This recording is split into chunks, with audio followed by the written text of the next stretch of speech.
Cricketer Tamim ইকবালের শারীরিক অবস্থা জানিয়ে ব্রিফিং করেছেন গাজীপুরের কেপিজি হাসপাতালের চিকিৎসকরা। এ বিষয়ে আরো জানাতে যুক্ত হচ্ছেন সহকর্মী মামুনুর রশিদ। মামুন, তামিমের শারীরিক অবস্থা এখন কেমন আমাদের জানাবেন।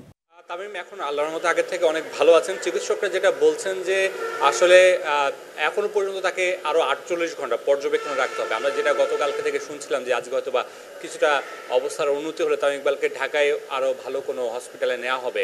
চিকিৎসকরা সেটা বলছেন যে এখনই তাকে মুভ করানোটা ঠিক হবে না, মুভ করানোটা খুব বেশি ঝুঁকির কারণ হতে পারে। তাই ডাক্তাররা বলছেন যে এইখানেই থেকে গাজীপুরের এই হসপিটালের থেকেই তাকে আরো 48 ঘন্টা নিবিড় পর্যবেক্ষণে রাখার জন্য এবং তার শারীরিক অবস্থাটা যে উন্নত হচ্ছে এবং ধীরে ধীরে উন্নতি হয়েছে সেটা ডাক্তাররা বলছেন। তবে পর্যবেক্ষণে রাখাটা খুব জরুরি, এখান থেকে মুভ করাটা কঠিন। তাকে এখন আজকে আমরা দেখেছি যে স্পেশালাইজড কয়েকজন ডাক্তার এসেছেন, স্বাস্থ্য অধিদপ্তরের মহাপরিচালক এসেছেন, তারা দেখেছেন, বোর্ড মিটিং করেছেন, তারা সবাই মিলে সিদ্ধান্ত নিয়েছেন, তারা তার পরিবারকে পরামর্শ দিয়েছেন যে তামিম ইকবালকে এখনই মুভ করার জন্য না। তবে তারা আবার এটাও বলেছেন যে তামিমের পরিবার যদি চায় তারা তাদের সেই মতটাকেও সম্মান জানাতে চায়। তবে যমুনা ইলেকট্রনিক্স ঈদে ডাবল খুশি অফার সিজন 3, যে কোনো পণ্য কিনলেই পাচ্ছেন নিশ্চিত ঈদ উপহার।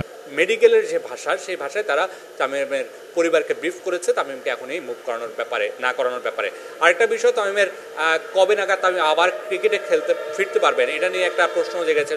যারা তামিমের ভক্ত আছে তাদের জন্য বলতে হচ্ছে যে আগামী 3 মাস পরে যদি সবকিছু ঠিকঠাক থাকে তাহলে হয়তো তামিম ইকবাল ক্রিকেটে ফিরতে পারবেন। তবে সেখানে অবশ্যই ডাক্তারের সার্টিফিকেট লাগবে।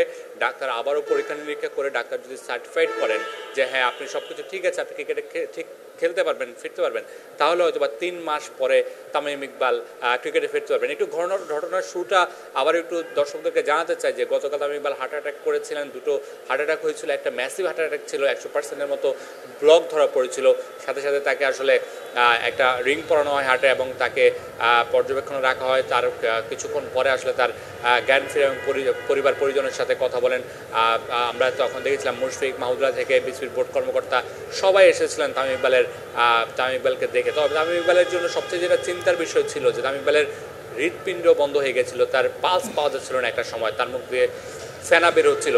সেই সময়টাই একজন ব্যক্তি তাকে সিপিআর দিয়েছিলেন। সেই সিপিআরটা যদি ঠিক মতো দেওয়া না হতো বা সিপিআরটা কাজ না করতো তাহলে হয়তো বা ঘটনাটা অন্যদিকে যেতে পারতো। তবে তামিম ইকবাল এখন সুস্থ আছেন, আগের থেকে অনেক ভালো আছেন, পরিবার পরিজনের সাথে কথা বলছেন, খাওয়া দাওয়া করছেন, ভালো আছেন। প্রিয়া। মামুন, আপনাকে অনেক ধন্যবাদ।